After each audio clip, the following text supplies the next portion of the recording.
So another training run today, just 10 miles. I'm planning to go to say Ednas Park. I think that's like how far? It's probably like 3.5 miles from here. I'm not sure exactly. That's just like a rough estimate based on how far away Marley is. So I'm gonna start now. Get my Garmin going, and off we go. So another 10 miler. Right guys, so my legs feel a bit sore right now. A bit unusual because I'm on such low mileage at the moment. Just trying to build up. The thing is, you know, I wasn't causing much stress to my legs before because the thing was I kind of burnt out, I kind of plateaued, so I felt as if my body just wasn't responding to the training anymore. But after my break now, I think I've recovered from that plateau, and my legs are starting to what's the word, respond to the training again, so my legs are feeling a bit sore. So I might just, after the end of this week, I might just take like a cut down week, maybe do like 40 miles next week, and then get back up to 60 next week, and then start building up from that again. So I'm only doing 60 miles this week. It's amazing, guys. So I'm in Ednas Park now.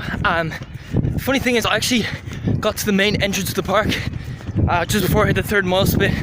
I know it was the third mile split because I listened to the beeps, but I wasn't actually looking at the watch. But the funny thing is, I ran like a full perimeter loop around the outside of the park, trying to find an entrance into the park.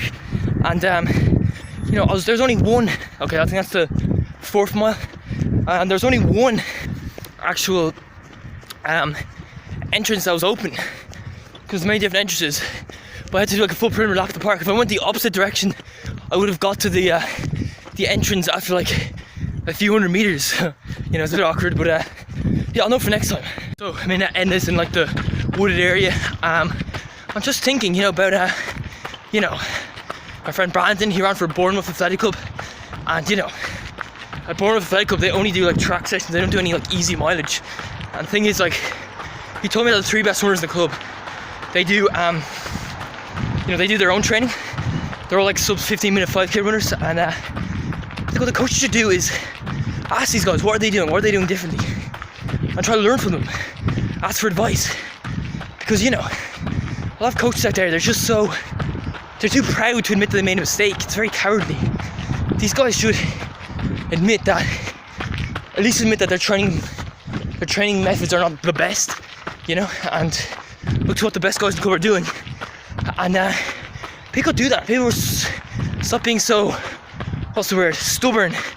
Then, you know, the athletics world will benefit. Because people are stubborn, we're stuck in the dark ages. People are just doing sessions all the time. We're burning talented athletes out, and you know, that's one of the reasons we can't compete with the Kenyans or Ethiopians. We'd be doing far better as coaches actually train the athletes properly.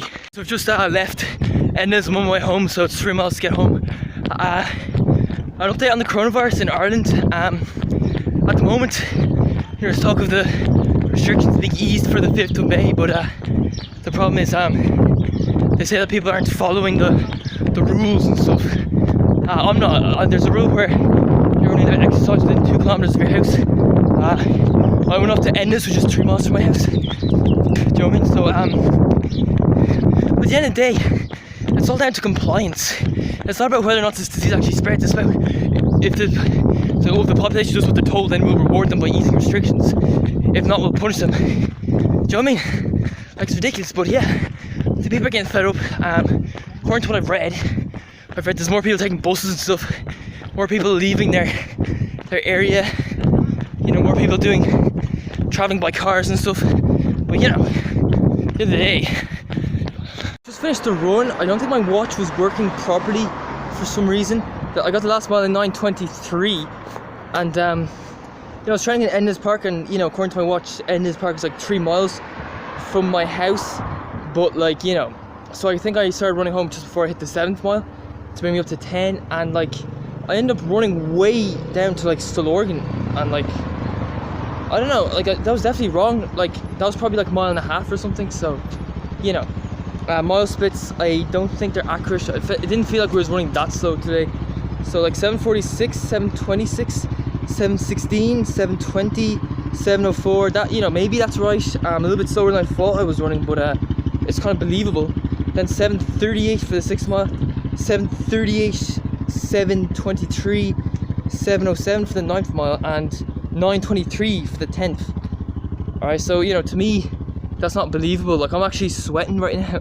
You know, I wouldn't be sweating if I was running that slow. Do you know what I mean? So yeah, sometimes watch, you know, you can't really be 100% reliant on the watch. Sometimes it's just not accurate. So I'm just gonna walk home now.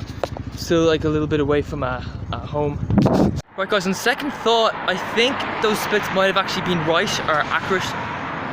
You know, I did mention earlier my legs were kind of hurting today. They did feel a bit sore, and that might have held me back. I noticed my breathing was a little bit, my heart rate felt a little bit lower than it normally would. Do you know what I mean? But obviously that last mile was wrong. 9:23, there's no way I was going that slow.